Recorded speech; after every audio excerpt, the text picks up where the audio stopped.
কিছু দলিল খণ্ডন করব সংক্ষিপ্তর মধ্যে।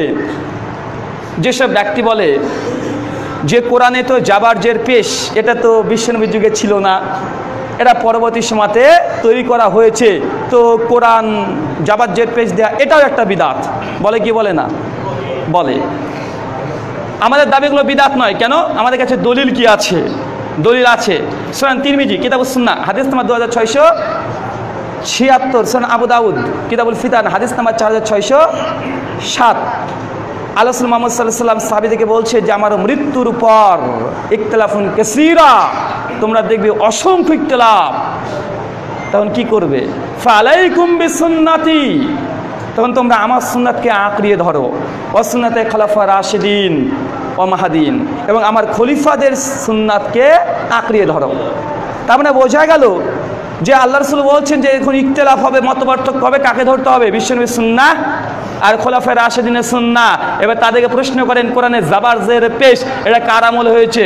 হযরত আলী বিন আবি তালেব রাদিয়াল্লাহু তাআলা আনহুর নির্দেশে কোরআনে এই হরকত গলা দেওয়া হয়েছে, তো সাহাবীদের আমল বিদআত হবে না? কেন? দলিল আছে। বিদআত তো ওটাই যেখানে দলিল নাই, যেটা দলিল নাই এটা হচ্ছে বিদআত, যেটা বিশ্বনবীর যুগে ছিল না, সাহাবীর যুগে ছিল না, তাবেঈনের যুগে ছিল না, এবং চারটে ইমাম এদের কোনো ইজমা দ্বারা প্রমাণিত নয় এমন কোনো আমল আকীদাকে বিদআত বলা হয়। তো ভাই কোরআনের যে হরকত নুকতা দেওয়া এটা কার জামানা হয়েছে? আলী বিন আবি তালেব রাদিয়াল্লাহু তাআলা আনহুর যুগে। তো ভাই সাহাবীদের আমলকে বিদআত বলবেন? ফাইন আমানু বিমিসলি মা আমানতুম বিহি ফাকাদ ইহতাদাও, যদি তোমরা তাদের মতো ঈমান আনো তবে তোমরা হেদায়েত প্রাপ্ত হবে। সূরা বাকারা আয়াত নম্বর 37। ভাই সাহাবা রাদিয়াল্লাহু তাআলা যেমন ভাই ঈমান এনেছে, আল্লাহ চাই তাদের মতো ঈমান আনো, হেদায়েত প্রাপ্ত হবে। তো সাহাবীদের কোনো আমল বিদআত হতে পারে? কোশ্চিন কালেও নয়। অতএব কোরআন বিদআত নয়। মাইক ঘড়ি কেন বিদআত নয়? যেহেতু মাইক ঘড়ি আমরা নেকির উদ্দেশ্যে পড়ি না। বিমান কেন বিদআত নয়? নেকির উদ্দেশ্যে বিমানে চাপি না, এই জন্য এগুলো বিদআত নয়। পাকা মসজিদ এটাকে বিদআত, আল্লাহ রাসূলের যুগে ছিল না। পাকা মসজিদ বিদআত নয়। কেন? সহিহ বুখারী হাদিস নম্বর 468, আম্মার বিন ইয়াসার রাদিয়াল্লাহু তাআলা আনহু তিনি হাদিস বর্ণনা করছে যে আমি মসজিদুন নববী যখন তৈরি করছিলাম তখন কাঁচা মাটির ইট দেখছি আল্লাহ রাসূল দুটো করে বইছে, দুটো করে। আর আমি আম্মার বিন ইয়াসার আমিও তখন আল্লাহ রাসূলকে দেখে দেখে আমিও দুটো করে বওয়ার জন্য চেষ্টা করলাম। আল্লাহ রাসূল নিষেধ করলেন আর বলেন, আম্মার বিন ইয়াসার তোমাকে নিয়ে দুটো দলে মানুষ বিভক্ত হবে, তুমি মানুষকে জান্নাতের দিকে আহ্বান করবে আর মানুষ তোমাকে হত্যা করে দিবে। ভাই তার মানে বোঝা গেল হাদিসে আছে যে বিশ্বনবী মুহাম্মদ সাল্লাল্লাহু আলাইহি ওয়াসাল্লাম লাবিনাতুন ইট। সহিহ বুখারী কিতাবুল মানাকিব হাদিস না 3535 আল্লাহ রাসূল মুহাম্মদ সাল্লাল্লাহু আলাইহি ওয়াসাল্লাম বলছে আলা নাবিনাতুন ওয়া আনা খাতামান নাবিয়িন লা নবী বাদি, যে আমি হচ্ছে সেই ইট, আমার পরে কোনো নবী নেই আর আমি সর্বশেষ নবী এবং রাসূল। পাকা ইট মানে ইট দিয়ে মসজিদ নির্মাণ করা, এটা কি দ্বারা প্রমাণিত? হাদিস দ্বারা প্রমাণিত। বিশ্বনবী নিজেই মসজিদ নববীতে তিনি দুটো দুটো দুটো দুটো করে তিনি ইট গাঁথ গেঁথেছে, তিনি সহযোগিতা করেছে আমিরে হামজা রাদিয়াল্লাহু তাআলা আনহু, একজন সাহাবী, আল্লাহ রাসূলের চাচা। দেখছে বিশ্বনবী দুটো করে ইট বইছে আর সঙ্গে সঙ্গে আমিরে হামজা গিয়ে বলছে যে আল্লাহ রাসূল আপনি কষ্ট করবেন না, আমরা থাকতে আপনি কষ্ট করবেন কেন? বিশ্বনবীর কাছ থেকে আমিরে হামজা ইট তুলে নিয়েছিল। এই ঘটনা কি প্রমাণ করে? পাকা ইট দিয়ে মসজিদ নির্মাণ করা বেদাত? জি না, সুন্নাহ দ্বারা প্রমাণিত। যতগুলো তারা বিদআত বলছে একটাও বিদআত নয়। কেন? এগুলো মানুষকে শুধুমাত্র বিভ্রান্ত করার জন্য বলছে। দেখো বুখারী, মুসলিম, আবু দাউদ, তিরমিজি, ইবনে মাজাহ এগুলো বিশ্বনবীর যুগে ছিল না, অতএব এগুলোও বিদআত। বলে কি বলে না? বলে। তো ভাই হাদিসের গ্রন্থ রচনা করা এগুলো কি বিদআত? জি না।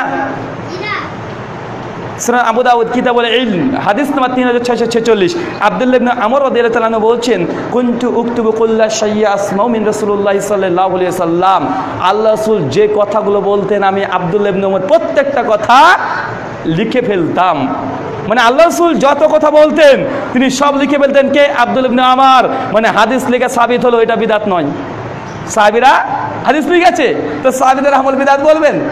সুনান আবু দাউদ কিতাবুল ইলম হাদিস নাম্বার 3646 কুনতু উকতুবু কুল্লা শাইইন আসমাউ রাসূলুল্লাহ সাল্লাল্লাহু আলাইহি ওয়াসাল্লাম, আল্লাহ রাসূল যে কথাই বলতো আমি আব্দুল্লাহ ইবনে ওমর লিখে ফেলতাম। কেন লিখতাম? উরিদা হিফজাহু, যাতে আমি এগুলো মুখস্থ করতে পারি। ফানা হাতনি কুরাইশের বেশ কিছু লোক এসে বলছে, আব্দুল্লাহ ইবনে ওমর তুমি প্রত্যেকটা কথা আল্লাহ লিখে রাখো, আল্লাহ রাসূল যে কথা বলে তুমি লিখে রাখো। ইয়াতে কাল্লামু গাদাবিন রিদা, রাসূল কখনো খুশি অবস্থায় থাকে, কখনো রাগান্বিত অবস্থায় থাকে। যদি খুশি অবস্থায় রাসূল ভালো কথা বলে সে লিখছো ঠিক আছে, যদি রাগান্বিত অবস্থায় রাসূল কোনো ভুল কথা বলে দেয়, কারা বলছে? কুরাইশরা এসে আব্দুল্লাহ ইবনে ওমরকে অভিযোগ করছে প্রত্যেকটা কথা লিখে রাখো। ইয়াতে কাল্লামু গাদাবিন রিদা, রাসূল কখনো রাগান্বিত অবস্থায় এবং খুশি অবস্থায় থাকে, সব কথা লেখার দরকার কি? যখন এই কথা আব্দুল্লাহ ইবনে ওমরকে বলে যে আল্লাহ রাসূলের তুমি প্রত্যেকটা কথা লিখবা না, যেগুলো খুশি অবস্থায় থাকবে, স্বাভাবিক অবস্থায় থাকবে, ওই কথাগুলো লিখো। আব্দুল্লাহ ইবনে তখন বলছে আমি তখন থেকে হাদিস লেখা বন্ধ করে দিলাম। ফাযাকারতু যালিকা লিরাসূলুল্লাহি সাল্লাল্লাহু আলাইহি ওয়াসাল্লাম, আর এই কথা বিশ্ব নবীর কাছে গিয়ে বললাম যে আল্লাহ রাসূল আমি আপনার প্রত্যেকটা কথা লিখে ফেলি। আর কুরাইশরা এসে বলছে যে আপনি কখন রাগান্বিত অবস্থায় থাকেন, কখন খুশি অবস্থায় থাকেন, প্রত্যেকটা কথা যেন আমরা না লিখি। তো আল্লাহ রাসূল এই কথা তারা বলছে আপনার বিধান কি? আল্লাহ রাসূলের সঙ্গে সঙ্গে আব্দুল্লাহ ইবনে ওমরকে বলছে উক্তুব, যে ইবনে ওমর আব্দুল্লাহ ইবনে ওমর লিখতে থাকো। ফাওয়াল্লাযী নাফসি বিয়াদি মুহাম্মদ, সেই সত্তার কসম যার হাতে মুহাম্মাদের প্রাণ আছে, মা ইয়াখরুজু মিনহু ইল্লা হাক্কুন, আমি রাগান্বিত অবস্থায় খুশি অবস্থায় থাকি, যে অবস্থায় থাকি না কেন আমার মুখ থেকে যেগুলো বের হয় ইল্লা হাক্কুন, হক ব্যতীত কিছুই নয়। তার মানে বোঝা গেল আল্লাহ রাসূল সাহাবীদেরকে বলেছে হাদিস লিখ, হাদিস লেখো। আব্দুল্লাহ ইবনে ওমর রাদিয়াল্লাহু আনহুর একটা সহিফা পৃথিবীতে এখনো মজুদ আছে আলহামদুলিল্লাহ, যেটা সহিফায়ে সাদেকা বলা হয়। কি বলে? সহিফায়ে সাদেকা। আবু হুরায়রা রাদিয়াল্লাহু তাআলা একজন সাহাবী, তার একটা হাদিসের গ্রন্থ আছে যেটাকে বলা হয় সহিফায়ে হাম্মাম বি মুনাব্বি, এখনো নুসখা পৃথিবীতে আছে। হায়দ্রাবাদ থেকে প্রকাশ করা হয়েছে, মানে ইন্ডিয়া থেকে। অসংখ্য সহিফায়ে আয়েশা রাদিয়াল্লাহু তাআলার হাদিসের গ্রন্থ পৃথিবীতে এখনো মজুদ আছে। তো হাদিসকে কেউ যদি বলে বিদআত, এটা বিদআত নয়। কেন? আসল সাহাবী যে হাদিস লেখো, সাহাবীরা লিখেছে, সে হাদিসের পাণ্ডুলিপি এখনো আছে আমাদের কাছে আলহামদুলিল্লাহ। সহিফায়ে হাম্মাম বি মুনাব্বি, যেটা আবু হুরায়রা রাদিয়াল্লাহু তাআলা আনহুর সহিফা আমাদের কাছে আলহামদুলিল্লাহ মজুদ আছে। তবে হাদিসকে বিদআত বলবেন? হাদিসকার বিদআত বলা যাবে না। ছোট্ট একটা খণ্ডন করব, সময় শেষ, যদিও আপনার কাছে ক্ষমা চাইছি এই আলোচনা মাধ্যমেই। আবার কবে আসবো কি আসবো না ঠিক নেই, ছোট্ট একটা অংশ ক্ষমা মানে আপনাদের কাছে উপস্থাপন করতে চাইছি। কিছু কিছু মানুষ বলে হাদিস মানা যাবে না, সুন্নাত মানতে হবে। আছে না নাই? হাদিস মাঝে সুন্নাত মানতে হবে। যুক্তি কি? আল্লাহ রাসূল বলেছে তারাকতু ফিকুম আমরাইন লান তাযিলু মা তামাসসাকতুম বিহিমা কিতাব আল্লাহি সুন্নাতে রাসূলিহি। আল্লাহ রাসূল বলেছে দুটো জিনিস ছেড়ে গেলাম, একটা কোরআন, একটা সুন্নাত। হাদিস বলেনি। 2 আলাইকুম বিসুন্নাতি সুন্নাতে খোলাফায়ে রাশিদিন, যে তোমরা আমার সুন্নাত আঁকড়ে ধরো আর খোলাফায়ে রাশিদিন সুন্নাত আঁকড়ে ধরো। হাদিস বলেনি। হাদিস সহিহ হলে কি মানা যায়? জি না। বুখারীতে থাকলে কি হাদিস মানা যায়? জি না। প্রমাণ আল্লাহ রাসূল বুখারীতে আছে 11টা বিবাহ করেছে, তোমরা কেন করো না? আছে না নাই? আল্লাহ রাসূল বুখারীতে আছে দাঁড়িয়ে পেশাব ফিরেছে, তোমরা কেন ফিরো না? আল্লাহ রাসূল বলেছে কেউ যদি গরম কিছু খায়, পাকানো খাবার খায়, অজু ভেঙে যায়, তোমরা কেন আবার অজু করো না? অভিযোগ আছে না নাই?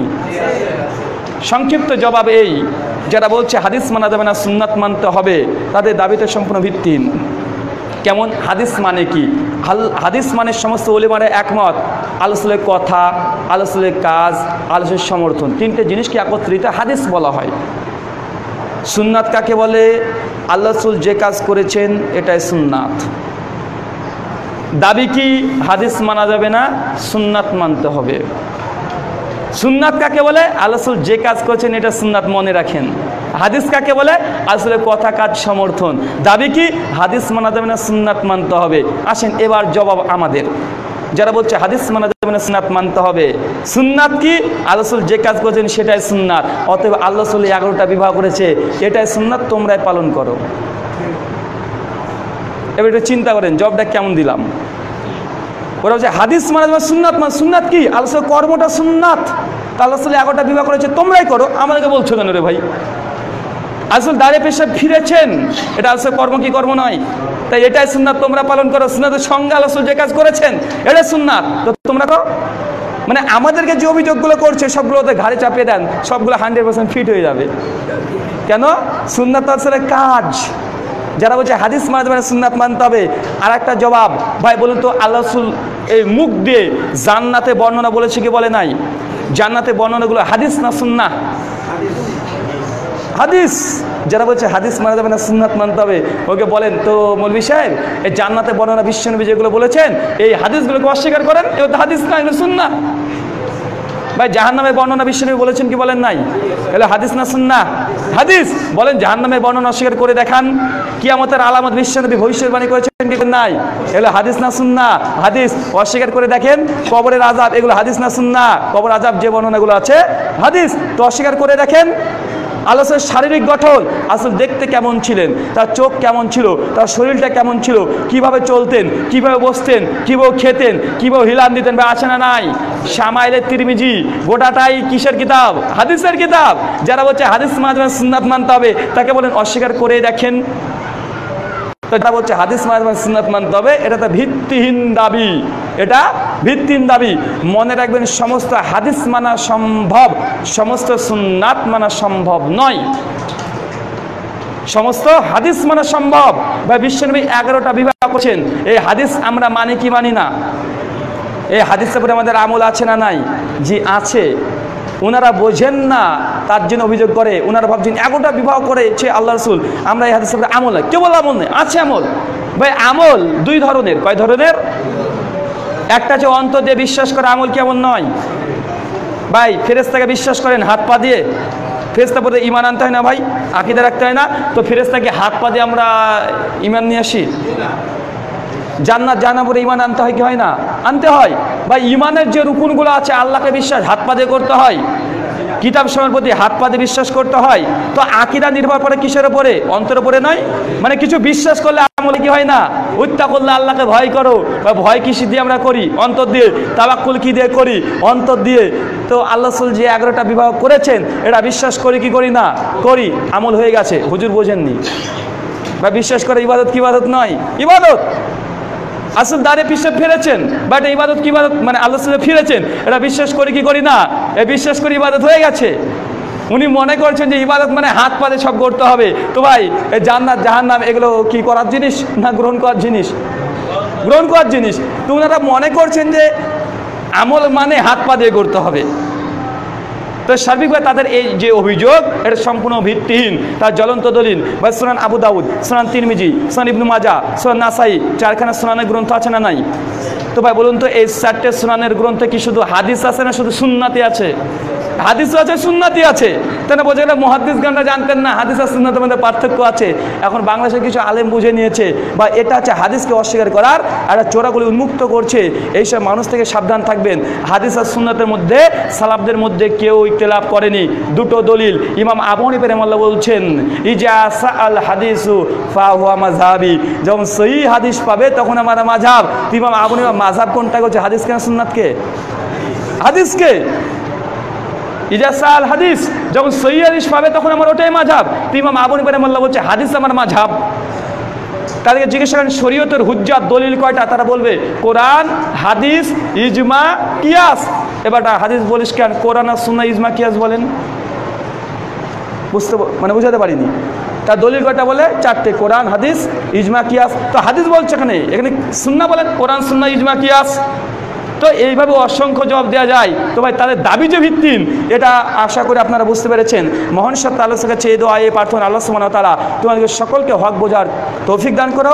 আল্লাহুম্মা আমিন। আজকে এই বলে আজকে জুমার খুতবা শেষ করলাম। সুবহানাকা আল্লাহুম্মা ওয়া বিহামদিকা ওয়া আশহাদু আল্লা ইলাহা ইল্লা আনতা আস্তাগফিরুকা।